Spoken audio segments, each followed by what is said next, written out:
மாண்புமிகு பேரவைத் தலைவர் அவர்களே, கரூரில் தமிழக வெற்றி கழக கட்சியின் பரப்புரை கூட்டத்தில் நெரிசல் ஏற்பட்டு மக்கள் இறப்பு ஏற்பட்டுள்ளது என்று தகவல் அறிந்த உடனேயே தமிழ்நாடு அரசு உடனடி நடவடிக்கைகளை மேற்கொண்டது.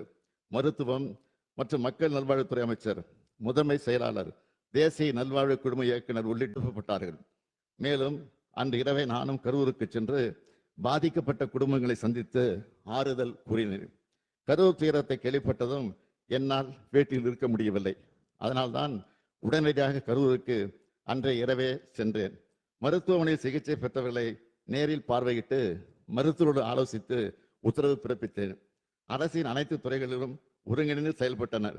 அமைச்சர்கள் பலரும் அங்கு சென்று பணியாற்றினார்கள். கரூர் அரசு மருத்துவக் கல்லூரி மருத்துவமனையில் கூட்ட நெரிசலில் பாதிக்கப்பட்ட முதல் நபர் இரவு 7:47 மணிக்கு அனுமதிக்கப்பட்டார். தொடர்ச்சியாக 200க்கும் மேற்பட்டோர் சிகிச்சைக்காக கொண்டு வரப்பட்டார்கள்.